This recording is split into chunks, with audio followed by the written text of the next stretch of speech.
मुचकुंद जी का चरित्र आप सुन ले। मुचकुंद जी नरसी बन करके आए और कहा राजस्थान के जूनागढ़ में। सूरदास और नरसी जी, नरसी जी बहुत बड़े सेठ थे। इनके भाइयों ने इनको कुछ दिया नहीं। इनकी एक बेटी थी, उसका विवाह इनकी माता जी ने कर दिया था। नरसी की पत्नी जल्दी चली गई भैया भगवान के धाम।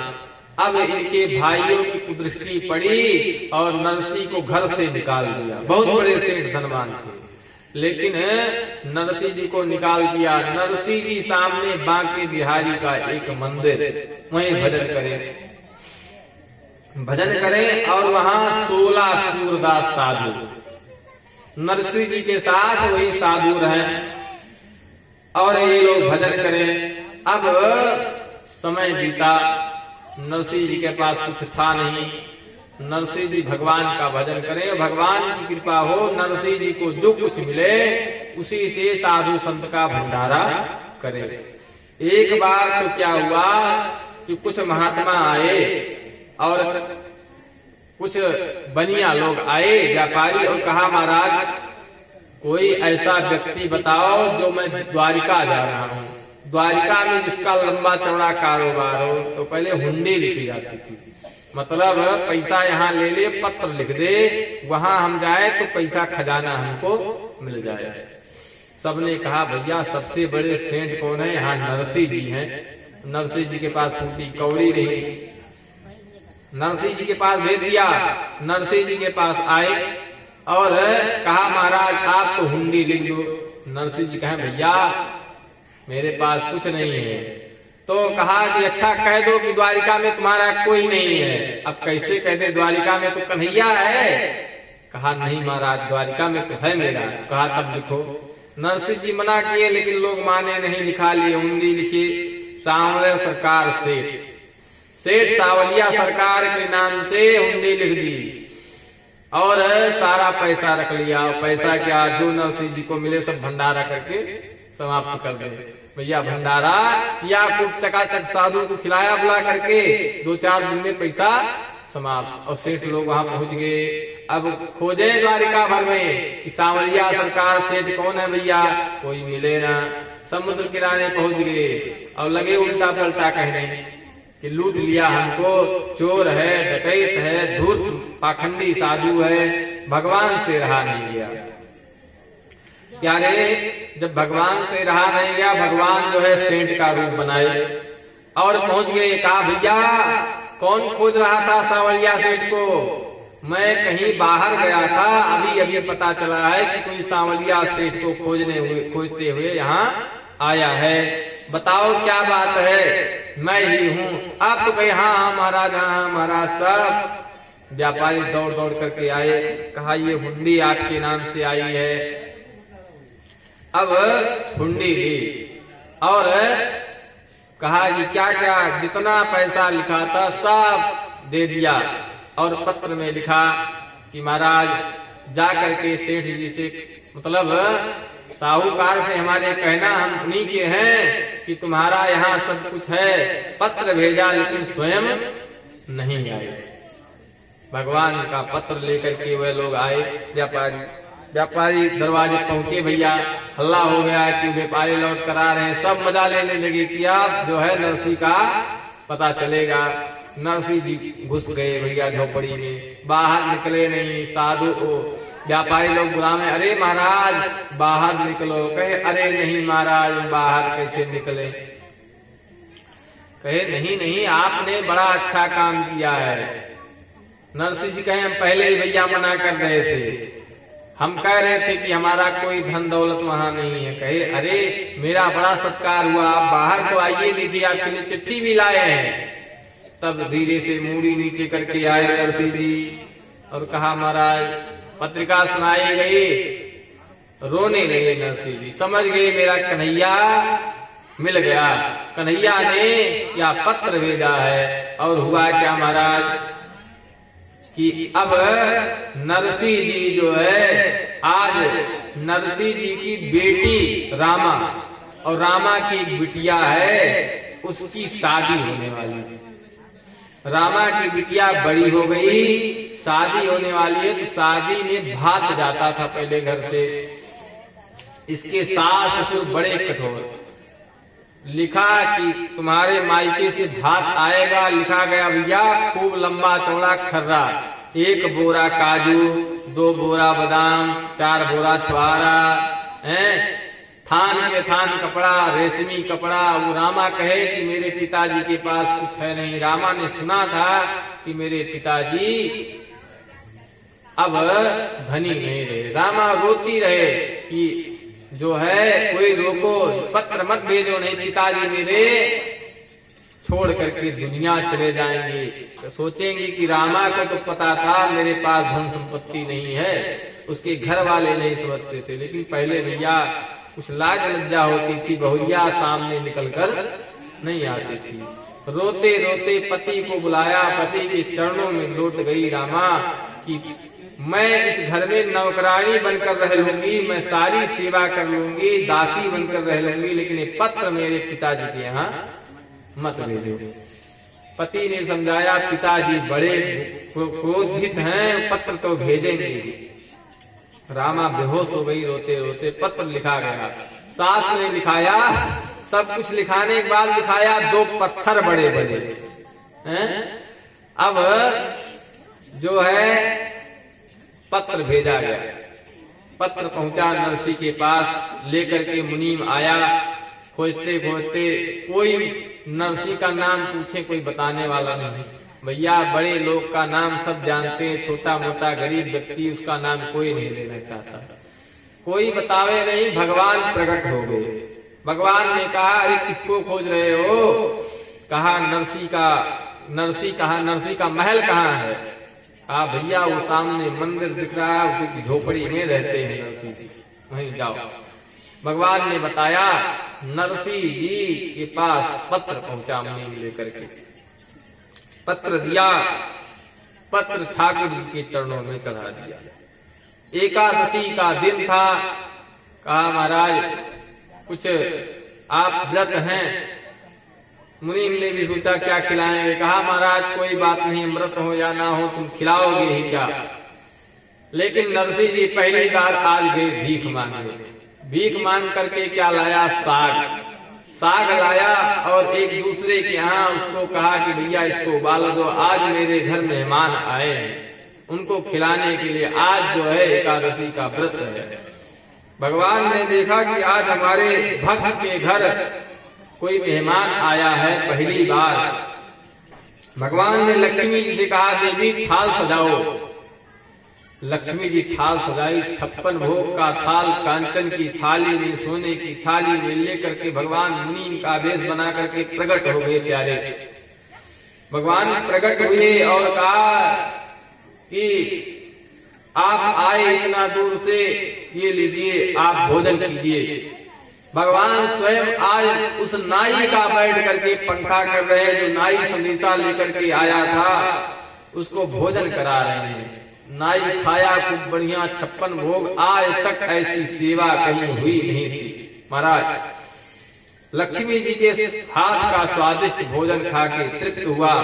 भगवान ने कहा, भैया बुरा मत मानना, मेरे यहाँ जो थाल बाहर चली जाती वो अंदर नहीं आती। ये सोने कांचन के थाल तुम लेकर के जाना। नाई तो और प्रसन्न हो गया, भैया सोने की थाली, चांदी का कटोरा मिले कौन नहीं ले जाना चाहेगा। नाई ने कहा ठीक है।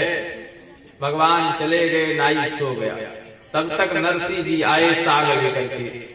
कहा अरे उठो उठो, कुछ प्रसाद पालो।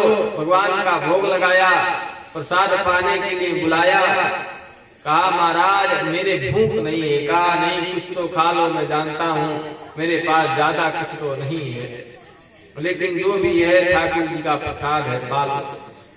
नाई ने कहा महाराज अभी अभी तो इतना भरपेट खाया हूँ, ऐसा स्वादिष्ट भोजन तो आज तक नहीं मिला, और विश्वास नहीं पड़ी है तो थाली रखी है देख लो। तुम्हारा मुनीम आया था, कहा महाराज थाली भी ले जाना। रो पड़े नरसिंह, समझ गए मेरा कन्हैया आया था। कन्हैया के चरणों में चिट्ठी लिख करके जो आई थी उसको रख दिया। कहा ठीक है तुम जाओ, मैं आऊंगा। अब नरसिंह जी के पास कोई साधन नहीं है, बड़ा दूर जाना है। अब नरसिंह जी ने क्या किया कि नरसिंह जी का एक मित्र था। भैया सुख के दिन में सब काम आते, लेकिन दुख का दिन हो तो कोई काम नहीं आता है। नरसिंह जी गए उससे मांगने की, भैया 2 जोड़ी बैल है तुम्हारे, एक हमको दे दो। कहने लगा अरे अरे क्यों नहीं, आप और मैं दूंगा। और भैया दिया क्या, जो बैल चल नहीं पाते थे, बूढ़े हो गए थे, उनको थमा दिया। महाराज ये बैल ले जाओ, तुमको मना कौन करेगा। कहा महाराज गाड़ी भी दे देते तो अच्छा रहता है। टूटी गाड़ी पड़ी थी जो यूज में नहीं थी, उस गाड़ी को दे दिया। कहा महाराज ये ले जाओ। नरसिंह जी ने उसी गाड़ी को उसी बैलों पर जोत दिया और साथ में 16 अंधे साधु सूरदास सबको कहा महाराज चलो बैठो। सब साधु पता नहीं भैया कैसे उसमें हम आएंगे। टूटी गाड़ी, बूढ़ा बैल, सूरदास साधु कुछ दिखाई पड़े नहीं, जैसे तैसे बैठ लिए लोग। गाड़ी चली और सब लोग गाने लगे। भगवान के नाम के सहारे जिसकी गाड़ी रहती है कभी बिगड़ती नहीं प्यारे। गाने लगे श्री कृष्ण गोविंद हरे मुरारे, हे नाथ नारायण वासुदेवा, हरे कृष्ण गोविंद हे नाथ नारायण वासुदेवा। गाड़ी चली, सब लोग ना झाल मजीरा बजाकर कीर्तन करते हुए निकले। गाड़ी चले, बैल किसी तरह बूढ़े बूढ़े बैल दुगुर दुगुर कर चले। 16 16 17 17 साधु बैठ लिए। गाड़ी भी टूटी चल दी। भगवान को रहा नहीं गया। जैसे गांव से बाहर निकली, भगवान ने आवाज दी, अरे गाड़ी वाले, अरे गाड़ी वाले हमें बिठा ले, अरे गाड़ी वाले हमें बिठा ले। एक बार गाड़ी थाम, भगत में हार गया, भगत में हार गया। अरे वो गाड़ी वाले बाबा, सूरदास बोले बाबा।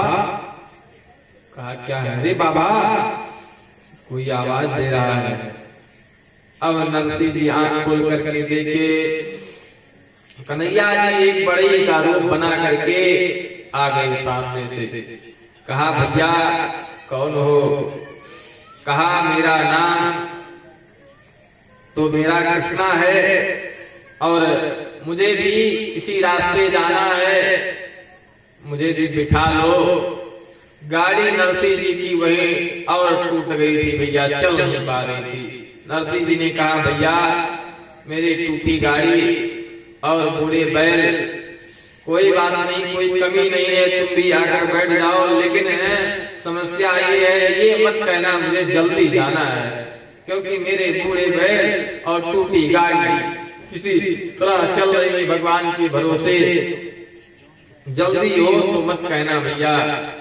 ठीक है आओ बैठ जाओ, कोई कमी नहीं है। भगवान से कहा कि प्यारे, भगवान ने कहा कि आपकी गाड़ी टूटी है, मेरा काम ही है गाड़ी बनाना, और रुको अभी तुम्हारी गाड़ी मैं ठीक किए देता हूँ। नरसिंह जी क्या घूम कर बैठे भगवान का भजन कर रहे हैं। भगवान ने क्या किया, आरा भुसला उठाया और खटाखट मारा, सब गाड़ी फटाफट बन गई। कहा भैया बैल बैठ गए, इनको जरा हाथ लगा कर उठाओ। महाराज भगवान ने हाथ लगाया, सब बूढ़े बैल जवान हो गए। और क्या था, कहा भैया मैं बूढ़ा हूँ, गाड़ी भी नहीं हाँक पाता, बहुत दिन पहले गाड़ी चलाई थी। भगवान ने कहा कि ठीक है मैं भी गाड़ी चलाया हूँ, तो लाइए मैं ही गाड़ी आज फिर से हाँकता हूँ। भगवान ने अर्जुन की गाड़ी चलाई थी, आज भगवान फिर से सारथी बने और कहते हैं अरे गाड़ी वाले हमें बिठा ले, एक बार गाड़ी थाम, भगत में हार गया, भगत में हार गया।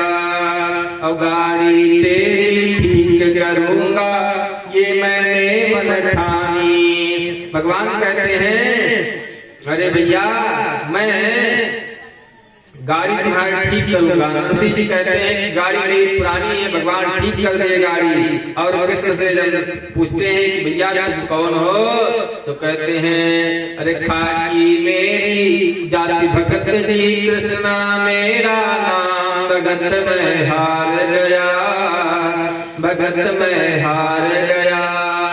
अरे खाकी मेरी जाति भगत जी कृष्णा मेरा नाम भगत में हार गया। और गाड़ी लगे सुधारने प्रभु जी हरि हाथ में हारी थी। नरसिंह भगत की टूटी गाड़ी प्रभु ने तुरंत सुधारी थी, प्रभु ने तुरंत सुधारी थी। और महाराज जब गाड़ी सिद्ध हो गई बैठ गए, कहा महाराज मेरा भैया लाओ क्या, अरे बनवाई गाड़ी कर दो। अब नरसिंह जी सर नीचे कर लिए, कहा महाराज सर नीचे करने से काम नहीं चलेगा। कहा महाराज मेरे पास तो कुछ बनवाई के लिए मेरे पास पैसा रुपया तो है नहीं, क्या तुझे दूं? अरे पैसा तो मेरे पास है नहीं। नरसिंह कहे भाई भजन सुना दो, अरे नरसिंह कहे भाई भजन सुना दो, पल्ले न मेरे दाम भगत में हार गया। नरसिंह जी कहे भैया और कुछ मांग लो, अगर तुम्हें भजन अच्छा लगे तो भजन सुना दो, भजन मुझे आता है। भगवान कहे ठीक है उसकी तो मुझे आदत है, सुनाओ। अब भगवान को भजन सुना रहे हैं और भगवान गाड़ी हाँक दिए। गाड़ी पहुंच गई नगर के बाहर, जहाँ पर जाना था रामा के घर। नगर के बाहर गाड़ी पहुंची, कृष्ण ने रास्ता दिखाया, भैया ये रहा नगर और ये मेरा रास्ता, अब मैं जा रहा हूँ। और नरसिंह जी का एक बेटा हुआ था। रामा जानती थी कि मेरा एक भाई है, पिताजी हैं, माताजी हैं। माताजी चली गई, संदेशा आया लेकिन रामा को सूचना नहीं मिली कि रामा को भेजना पड़ेगा। भाई भी मर गया लेकिन रामा को बताया नहीं गया कि तुम्हारा भाई नहीं गया। रामा तो सब जानती कि माताजी पिताजी भाई सब लोग हैं। रामा परेशान है कि पिताजी आएंगे। भगवान की कृपा नरसिंह मेहता पहुंच गए गाड़ी लेकर के। 16 बूढ़े सूरदास साधु, टूटी फूटी गाड़ी और शहर पहुंच गए। संदेशा मिला कि नरसिंह आए। अब जानता था कि सेठ कि इसके पास कुछ है नहीं, कहा इसको वहीं गौशाले में रुका देना, इसको यहाँ घर पर मत आने देना, नहीं हमारी बड़ी बेइज्जती होगी। विवाह में हमारे सब सगे संबंधी आएंगे और बेइज्जती कराने की जरूरत नहीं है। महाराज और नरसिंह जी प्रसन्न हो गए कि भैया गौशाला मिली है, इससे अच्छी सुंदर जगह भगवान के भजन करने के लिए कोई हो ही नहीं सकती थी। उधर गोबर पड़ा है, कहीं गौमूत्र पड़ा है, साफ सफाई हुआ। नरसिंह जी वहीं अपना डेरा डाल दिए। अब इधर जो है रामा को पता चला कि पिताजी आए हैं। चुपके से आज रामा पहली बार घर से बाहर छुप छुपा करके आई है। रामा खोजे लेकिन पावे नहीं। पिताजी बूढ़े साधु हो चुके थे, लेकिन बेटी भले ही ना पहचान पाए, बाप पहचान जाता है। उसने कहा बेटी रामा, लपट कर गले से और रोने लगे। रामा कहा कि पिताजी भैया नहीं आए, भैया को नहीं लाए आप। पिताजी क्या कहें, समझ गए कि इसको कुछ पता नहीं है। पिताजी कहे कि बेटी रामा, तेरा भाई अभी कुछ काम से बाहर गया है, अभी आता होगा सामान लेकर के। महाराज रामा प्रेम से पिताजी के लिए शरबत लाई पिलाई और चली गई घर में। इधर भगवान से रहा नहीं गया। भगवान ने कुबेर को बुलाया, कहा कुबेर चलो आज मेरे भगत के घर चलना है, आज इसको आवश्यकता है धन की। महाराज कुबेर को बुला करके ले आए। भगवान मुनीम का रूप बना लिया और गाड़ी पर सारा सामान लाद लिया। पहुंचे और संदेशा दिया कि महाराज महाराज संदेशा पहुंचा घर में कि नरसिंह मेहता के यहाँ से सामान आया। अब क्या था, जैसे सामान का सुना सब दौड़ पड़े। कहा 2 पर्चा लिखा जाता था, एक इनके पास एक इनके पास। भगवान ने कहा भैया पर्चा निकालो, सामान बताओ। भगवान चाहते हैं तुम मांगो, कितना मांग सकते हो, जितना मांगोगे उसका 4 गुना मिलेगा। महाराज जो पर्चा निकाला गया, जितना जितना सामान लिखे थे लोग बोलने लगे। ऊपर से घमाघम बोरे गिर रहे हैं। 2 बोरा काजू तो 4 बोरा गिर रहा है, किसी के ऊपर गिर रहा है, कहीं कुछ गिर रहा है। इतना खजाना हो गया कि कहीं बैठने की जगह नहीं। और बुढ़िया उसे मिलती थी 2 पत्थर उसी सर पे गिरे, भैया सोने के 2 पत्थर।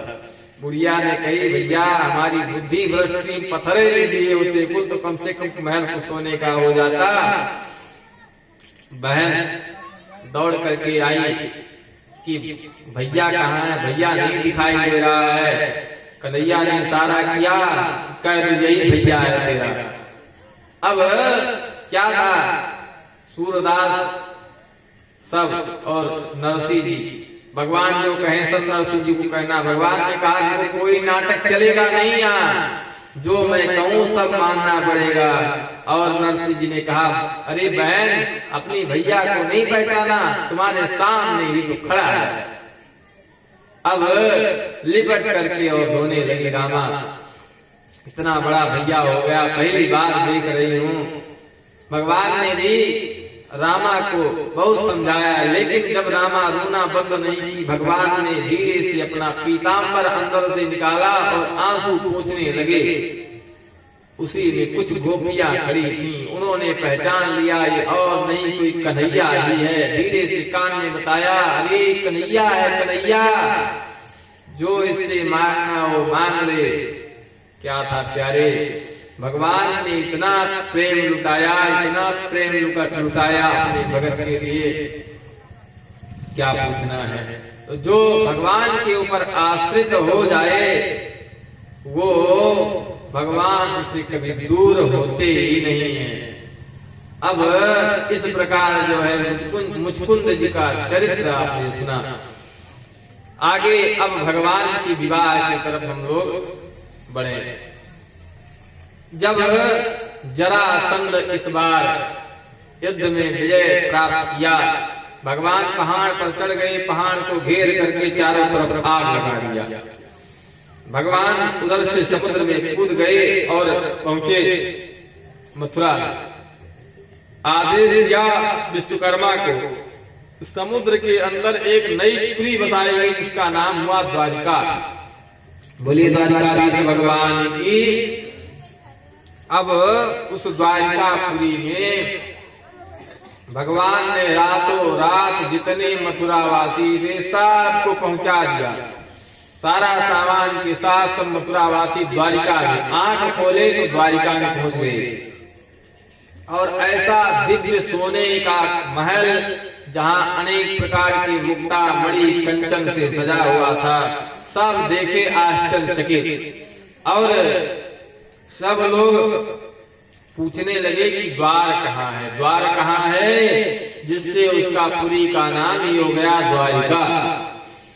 महाराज भगवान की दिव्यपुरी, भगवान नित्य निवास द्वारिकापुरी में करने लगे। अब आगे की लीला हुई कि रुक्मिणी जी हैं, भीष्मक नाम के राजा हैं और उनकी कन्या रुक्मिणी। राजा श्री भीष्मको नाम विदर्भाधिपतिर्महान् तस्य पंचा भवन् पुत्रा कन्यका च वरना।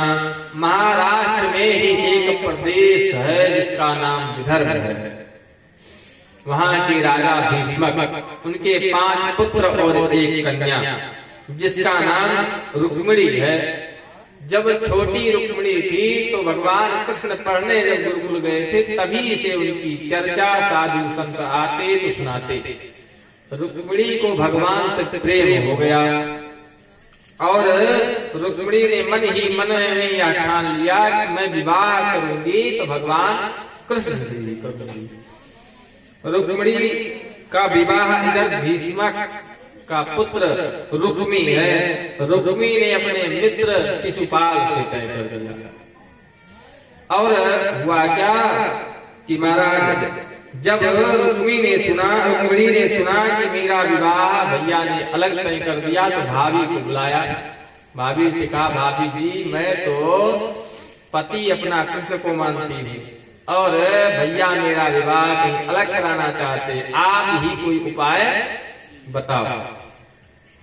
तो देवी ने कहा, देख बेटी ऐसा है कि स्वयंवर होगा और स्वयंवर में सब राजा आएंगे, अपने सजातीय राजा सब आएंगे और कृष्ण को भी बुला ले, उसी में तुम कृष्ण का वर्ण कर लेना।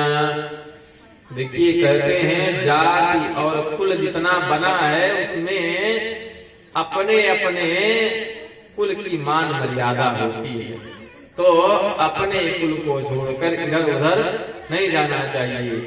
जो इधर उधर जाता है उसका वंश नष्ट हो जाता है। अब मान लीजिए सब इधर उधर करने लगे तो किसी का कोई वंश बचेगा कि हमारी खानदान ये थी, सब एक दूसरे में मिक्स हो जाएं तो कौन खानदान कौन वंश परंपरा बचेगी। इसलिए जाति वर्ण व्यवस्था बनाई गई थी, अपनी अपनी व्यवस्था में सब लोग चले आए। भगवान कृष्ण कहते हैं गीता में कि स्त्री सुदुष्टा सुवासनया जायते वर्ण संकरा। जब स्त्री अपने मन की करने लगती है और दूसरे कुल खानदान में विवाह करने लगती है तो वर्ण और धर्म दोनों नष्ट हो जाते हैं। उससे क्या होगा, पितर को पिंड इत्यादि नहीं मिलता है, वह सब नरक चले जाते हैं। इस लोक में दुख भोगना पड़ता है अगले लोक में। भैया जितने लव मैरिज आजकल हो रहे हैं कुछ सक्सेस नहीं, कहीं 2-4% सक्सेस होंगे, बाकी 98% तो ऐसे हैं सब बाद में तलाक हो जाता है, कहीं डिवोर्स हो रहा है। और पहले जब ये सिस्टम नहीं था तो किसी का विवाह टूटता नहीं था। और सबसे बड़ी समस्या तो आजकल की मोबाइल है। भैया बेटी अपने ससुराल गई नहीं कि यहाँ से माता जी, बहन जी, भाभी जी सब लोग फोन करके दिन भर अब कौन सा कुकर चढ़ाई, अब कौन सा बकरी चढ़ा है, तो कौन क्या कर रहा है, तुम्हारी सास क्या कर रही है, तो ननद क्या कर रही है, तो उसने बर्तन क्यों नहीं धोया। यानी इतना पेच लगा करके घर बिगाड़ने का सबसे बड़ा जरिया यही है। पहले ये सब नहीं था, घर लोगों का बिगड़ता नहीं था। कहते संसार की माया से बचना संभव है। संसार की माया माया है, लेकिन मोबाइल महामाया है। मोबाइल से बच पाना आजकल संभव नहीं है। तो इसलिए भैया महामाया का प्रयोग अपने सदकार्य के लिए करिए।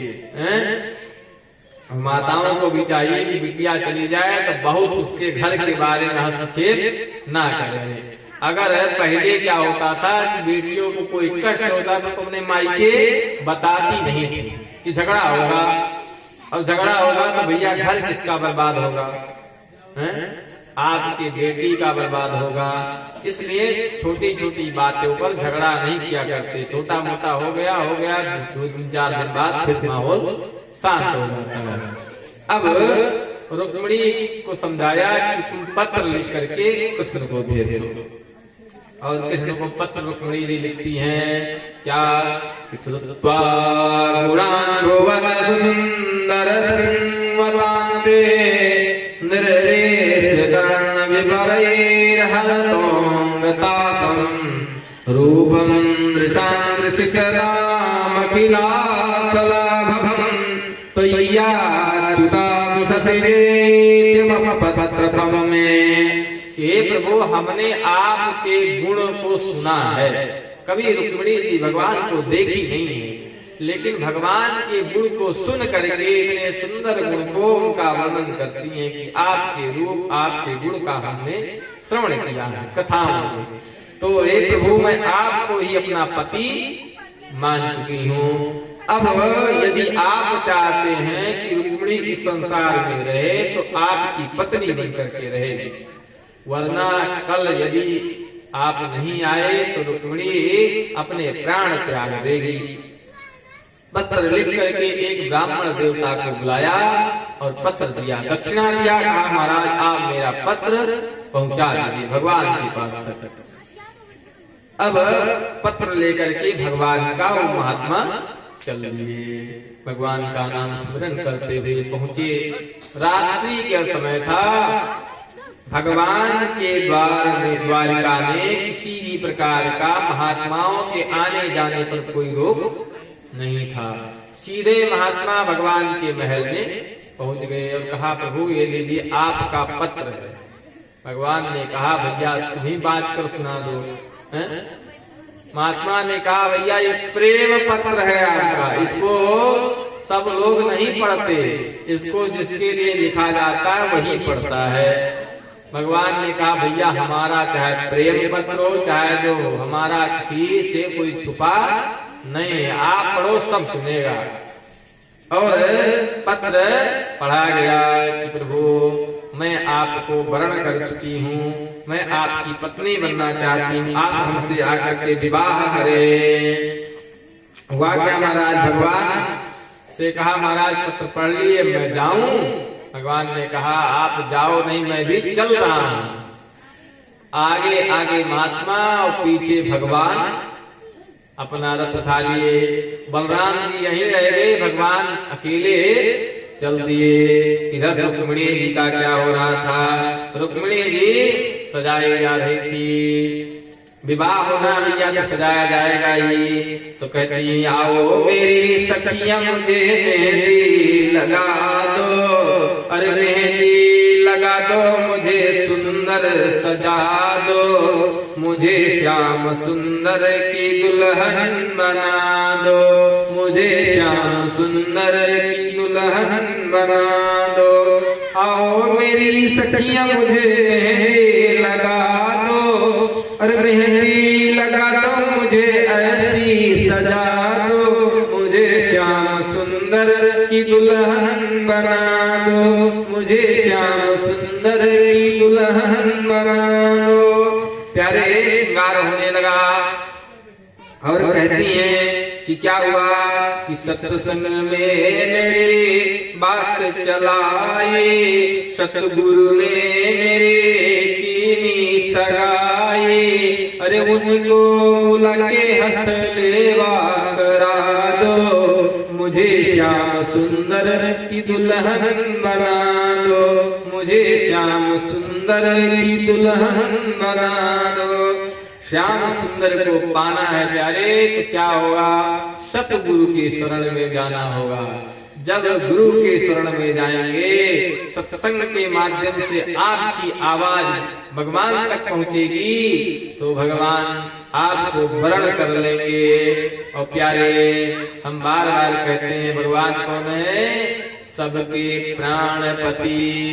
भगवान एक पुरुष हैं, बाकी संसार में दूसरा कोई पुरुष नहीं है, एक पुरुष भगवान ही है। हम सब कब पुरुष बने कब नारी बने इसका कोई पता नहीं है, लेकिन भगवान परम पुरुष परमात्मा हैं। अब भगवान के पास जाने के लिए हमको सत्संग करना पड़ेगा, सदगुरु के शरण में जाना पड़ेगा, वरना क्या होगा। कहते हैं